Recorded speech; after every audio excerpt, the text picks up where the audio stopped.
Good evening, ladies and gentlemen. Thanks for joining us on the 8 p.m. Bilingual newscast on Spectrum Television. We are broadcasting live from our headquarters here in Accra in the city of Douala. In our headlines, inhabitants in the city of Douala have begun to feel the effervescence of end-of-year activities. It is a busy season here in the economic capital of Cameroon, as shops have been flooded with Christmas trees of different colors, sizes and shapes. We shall be visiting some areas with Josephine Binzi where these trees are being sold. And also in this newscast, a viral video has surfaced online with the head coach Rigobert Song explaining to an unidentified individual reasons behind Andre Onana's suspension in the 2025 FIFA World Cup between Cameroon and Serbia. Reacting to the video, Andre Onana took to his Twitter page saying, "In a world where lying is the most common thing, telling the truth makes you a revolutionary, but in the end, time will put everything in its place." Thanks for joining us once more on another edition of the 8 p.m. Bilingual newscast on Spectrum Television. Beginning the French language too. Oriane, bonsoir. Bonsoir Catherine Connet. Mesdames et messieurs, bonsoir et bienvenue au journal. La Russie est le 4e pays fournisseur du Cameroun. En 2021, le pays de Vladimir Poutine a exporté plus d'1 million de tonnes de marchandises dans le pays de Paul Biya. L'information est contenue dans le dernier rapport de l'Institut national des statistiques. Inès Panga. Le dernier rapport sur le commerce extérieur du Cameroun, publié par l'Institut national des statistiques, révèle que la Russie est le 4e pays fournisseur du Cameroun en 2021. Le pays de Vladimir Poutine est derrière la Chine, la France et l'Inde. Le pays a exporté plus d'1 million de tonnes de marchandises vers le Cameroun et a engrangé plus de 263 milliards de francs CFA de recettes. Des chiffres qui font passer à 6,8% les parts du marché russe au Cameroun après les 3% détenus en 2020. Dans ce document rendu public en décembre 2022, on apprend que 4 produits cumulent plus de 96% des exportations russes au Cameroun. Il s'agit des huiles brutes de pétrole et des céréales. Dans le détail, c'est plus de 400 000 tonnes de pétrole et minéraux bitumineux en 2021 pour un total de 127 milliards de francs CFA. Et aussi d'environ 520 000 tonnes de blé et métal pour des recettes d'exportation de plus de 99 milliards de francs CFA. Il faut noter que concernant le blé, la Russie conserve son statut de premier fournisseur du Cameroun en 2021 avec plus de 54% des parts du marché. Les produits en fer, les engrais, les poissons congelés, les papiers et autres cartons rentrent aussi dans les principales exportations russes vers le Cameroun en 2021. Le site d'information Ecomatin explique que ce regain des exportations russes vers le Cameroun survient dans un contexte de réchauffement des relations politico-économiques entre la Russie et l'Afrique. Une redynamisation des coopérations matérialisée en 2019 par la tenue du premier sommet Russie-Afrique. Now in the city of Yaoundé, the ambassador of Bangladesh has been received by the Minister of Agriculture and Rural Development, Gabriel Barobe. The two discussed on food insecurity in both countries. More of the bilateral cooperation in the following interview of the ambassador. The Bangladesh is very successful in agriculture, and our expatriate Bangladeshis are working in many other countries in agriculture field. And we put due emphasis on the food security, and we think that if we can cooperate and work together with Cameroon, we can we can address the food security not only for Bangladesh but also for Cameroon. That is why we are interested for contract farming in Cameroon. If we get a lease of the lands, then we can cultivate suitable crops here, which can be sold in Cameroon market, or if the Cameroon doesn't buy the products, we can take it back to Bangladesh or market elsewhere. So this will create a win-win situation for both Bangladesh and Cameroon, we believe. As we mentioned in our headlines, the very essence of this season is our Christmas tree. Josephine Binzi and Nono Fortue visited some areas where our Christmas trees are sold, and they say the affluence does not meet the expectations. Let's take a listen to our report. The excitement that surrounds the festive season is yet to be felt, says vendors for Christmas trees. Non, je n'ai pas pu acheter. Je vais revenir. Mon budget ne me permet pas d'acheter. I didn't buy it, Vraiment. though I plan to. Times are hard, but that doesn't stop them from selling. Il fait les prix que vous voulez. Sinon, quand il taxe, c'est... Buyers, however, have a scale of preference this season due to inflation witnessed by the entire nation. Donc, tous les années, on sort les nouveautés. Il y a les This is a variety. There are several decorative items. Retailers are few. Most who buy are wholesalers. Prices range from 6,000 to 100,000 francs, especially with the large ones. Comme ceux-là, même à 100 000. Others vendors forecast an affluence in sales in the days ahead. Pas dire grand-chose pour le moment. Mais je crois que même la semaine prochaine, on va essayer de voir ce qu'on peut But I faire. think we are hopeful for next week. For now, prices have gone up. Christmas trees are a little Et expensive, d'abord, quand même, les especially gros with the sapins, les large. prix ont augmenté. Comme déjà ceci, les prix ont augmenté. The very essence and symbol for Christmas is a Christmas tree, decorated giving the budget of the individual with gifts beneath it.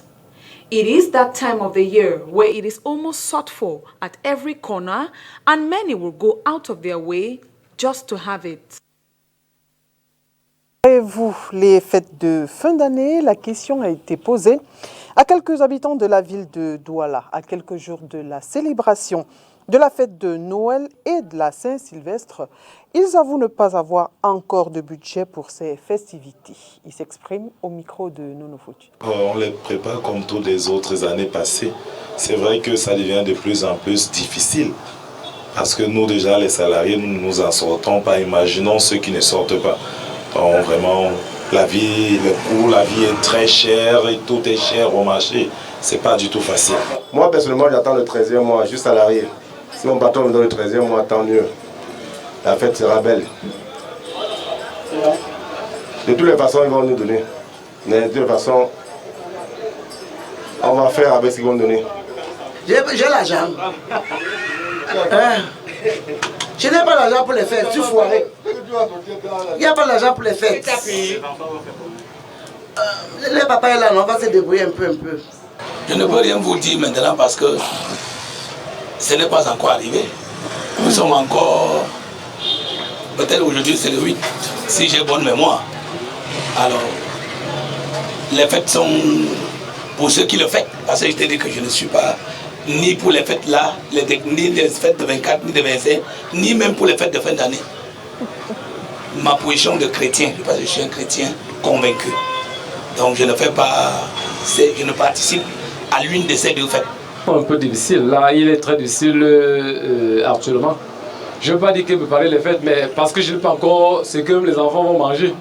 Donc je suis encore au niveau de la nourriture. Oui. Je ne prépare pas la fête de fin d'année, Noël, comme la fête de bonne année. Parce que je suis musulman. Notre fête de fin d'année musulman n'est pas encore arrivée. C'est pour ça que la fête de Noël et de bonne année, on ne se considère pas beaucoup. Nous la préparons telle que ça va venir. Oui, puisqu'on n'a pas un budget qu'on a mis. Pour ça, avant, on préparait la fête avec toutes les activités qui marchaient. Aujourd'hui, ça ne marche plus. Donc la fête va venir nous trouver et on va voir ce que ça va donner. Où en est le gouvernement avec la mise en œuvre de la couverture santé universelle? La question a été posée ce jour au Parlement au Dr Manaouda Malachi. Le ministre de la Santé publique a donné aux élus de la nation le point des avancées opérées dans ce projet gouvernemental. Je vous propose de l'écouter dans cet extrait sélectionné pour nous par Olivier Bouzik. S'agissant du niveau de mise en œuvre de la couverture santé universelle, comme je l'ai dit, tout devra commencer par l'encadrement juridique. Et donc, nous avons préparé un avant-projet de loi. Nous avons préparé les 7 projets de décrets qui sont des décrets d'application de cet avant-projet de loi. Et le gouvernement est en train d'examiner, n'est-ce pas, cet avant-projet de loi et ces décrets d'application. Et donc, normalement, c'est l'aboutissement de cette démarche juridique qui pourrait nous permettre de déployer sur l'ensemble du territoire la CSU. Maintenant, sur le plan technique, comme vous le savez très bien, le contrat de partenariat a été signé, la société de projet a été créée et sur le plan technique maintenant, vous avez le déploiement, n'est-ce pas, de la logistique avec la construction à près de 90% aujourd'hui des data centers de Yaoundé et de Douala, les déploiements dans les régions et dans les départements des centres d'enrôlement. Nous avons 8 régions qui sont déjà couvertes et nous avons du matériel d'enrôlement en mobile qui peut être utilisé dans les autres régions en attendant que tout cela soit déployé. Et donc, globalement, sur le plan technique, je peux dire aujourd'hui que nous pouvons commencer les enrôlements. Maintenant, qui est concerné? C'est-à-dire, j'entends par là le panier de soins. Qu'est-ce qu'on va faire en réalité? Parce que comme nous n'avons pas encore l'encadrement juridique, nous devons shifter maintenant vers une phase pilote.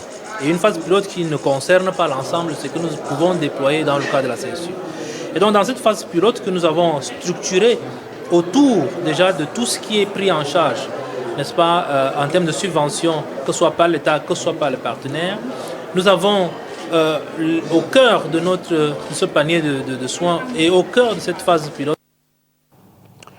L'actualité du continent, c'est dans le Round-up Afrique avec la Voix de l'Amérique.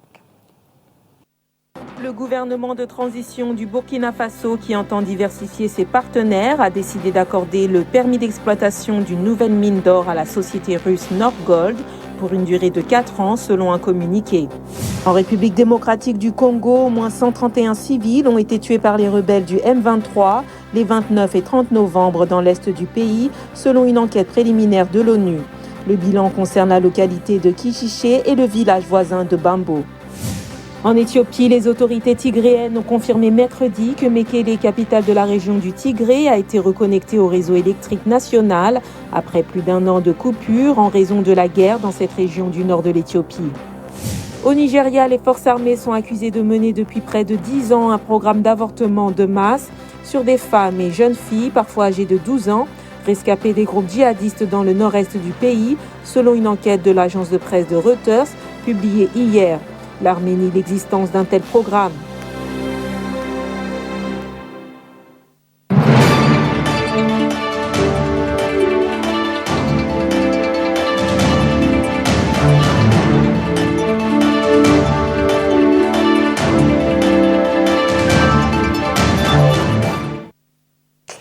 Affaire André Onana, Rigobert Song donne sa version des faits. C'est dans une vidéo devenue virale sur les réseaux sociaux depuis ce matin que le sélectionneur a réagi à la grande surprise du mouvement sportif. Et vous nous dites, Olivier Bouzique, que la réaction de André Onana ne s'est pas fait attendre.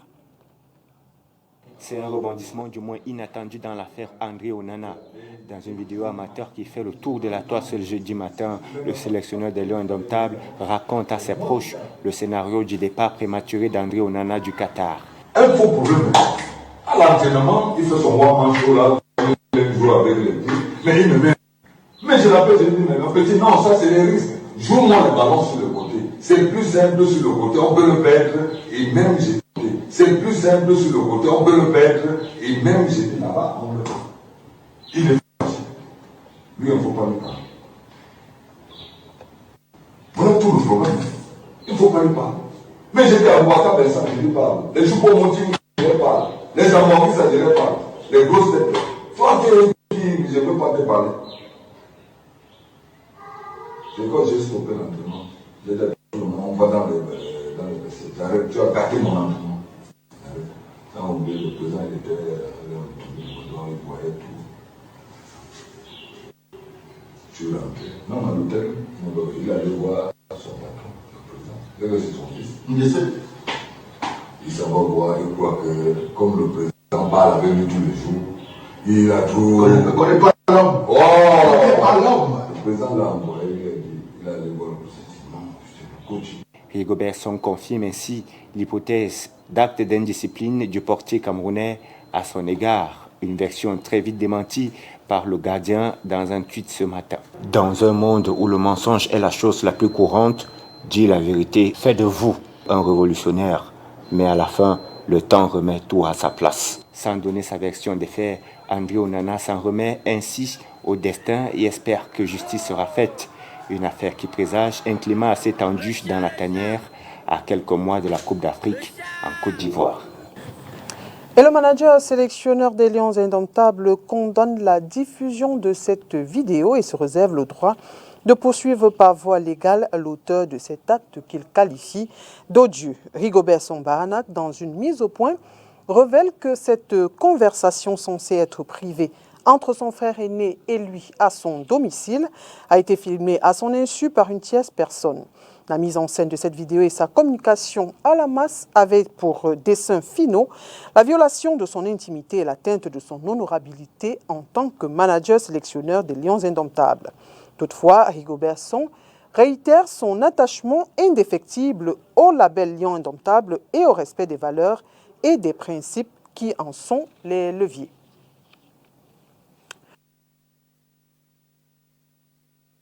Au Qatar, les Lions n'ont pas pu accéder au 8e de finale malgré une victoire sur le Brésil. En ce deuxième jour de trêve, nous avons tendu notre micro à certains Camerounais pour savoir ce qu'ils pensent de la prestation des Lions Indomptables au Qatar. Léla Renganzo. La Coupe du Monde se poursuit au Qatar. À Douala, les Camerounais font déjà le bilan de la participation des Lions Indomptables. Nous avons raté une chance. On se serait qualifié parce que nous avons perdu nos chances les deux premiers matchs. Nous avons gagné la Serbie et la Suisse. Premier match, défaite face à la Suisse. Deuxième rencontre, match nul avec la Serbie. Et troisième match, victoire sur le Brésil. Premier match, deuxième match, je pense que ce n'était pas très mauvais. Malgré que en ce moment-là, il y a eu un problème de coaching. Et déjà avec le troisième match, nous avons vu quand même un système de jeu en place. Et c'est un jeune qui était au banc de touche lors du premier, deuxième match, qui nous ont vraiment montré de quoi ils étaient capables. Donc je pense que avec que nous ne nous décourageons pas parce qu'il y a une Coupe d'Afrique qui arrive l'année prochaine. Et je pense qu'avec ces jeunes, on essaiera d'améliorer et pour que dans les années à venir, on puisse aller de l'avant. Les Lions Indomptables, ils ont marqué leur passage par une nette progression. Premier match, défaite. Deuxième match, nul. Troisième match, victoire. Pour moi, c'est bon. Si la victoire sur le Brésil a semblé réjouir bon nombre de Camerounais, certains par contre estiment qu'il n'y a pas de quoi sauter au plafond. D'autant plus qu'elle ne nous a pas ouvert la porte des 8e de finale. Moi, je suis étonné que nous ratons ça, nous sortons de la compétition, nous rentrons au pays et les gens jubilent parce que nous avons gagné le Cameroun. Comme si nous étions là-bas et nous avons gagné le Brésil. C'est comme si nous étions allés là-bas pour gagner le Brésil. Il faut que les Africains lèvent ça dans la tête, qu'ils vont là-bas pour gagner un club, les autres continuent, en temps eux rentrent pour dire qu'on a gagné le Brésil et tout ça. Et qu'on met ça dans la tête des gens. Juste qu'au départ c'était médiocre, ils doivent encore revoir le staff. Il y a d'abord la mésentente qu'il y a entre l'équipe nationale, donc ils doivent revoir ça. C'est vrai, on a été un peu déçus parce que en fait, dans notre poule, on pouvait mieux faire vu le premier match. Enfin, on a pêché depuis le premier match, donc j'ai été un peu déçu. C'est vrai qu'on a gagné le Brésil, mais nous ne sommes pas allés au deuxième tour. Ça ne m'a pas de déception de ce côté. Par contre, ils sont unanimes sur les objectifs de l'heure, tirer les leçons de cette compétition et se tourner vers l'avenir. Nous allons regarder devant et voir ce qui doit venir à l'avenir parce que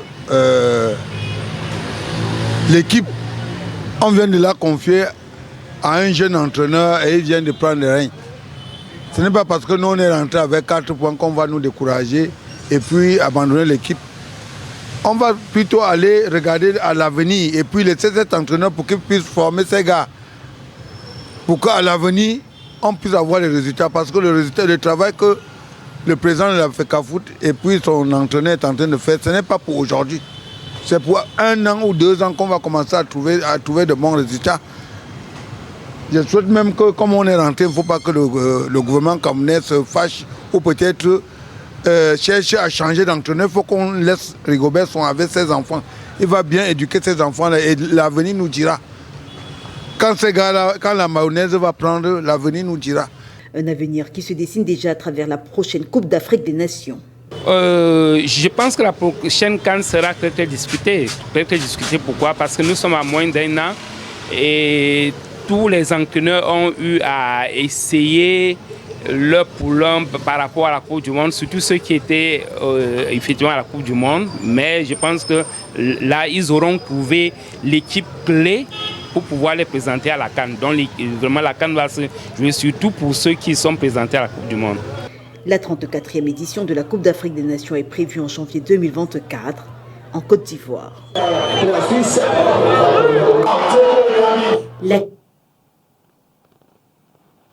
Nous poursuivons ce journal avec vous, Catherine Koné. Definitely, Oriane Duncan. Five-time world champions Brazil are set to lock horns with Croatia in the ongoing quarterfinals of the FIFA World Cup. The same holds for Argentina against Netherlands on the 9th of December 2022. Josephine Binze brings to remembrance of these teams' former encounters and what to expect. Of 4 encounters between Brazil and Croatia, 5-time World Cup champions Brazil have won 3 and drawn 1 of 4 encounters against her.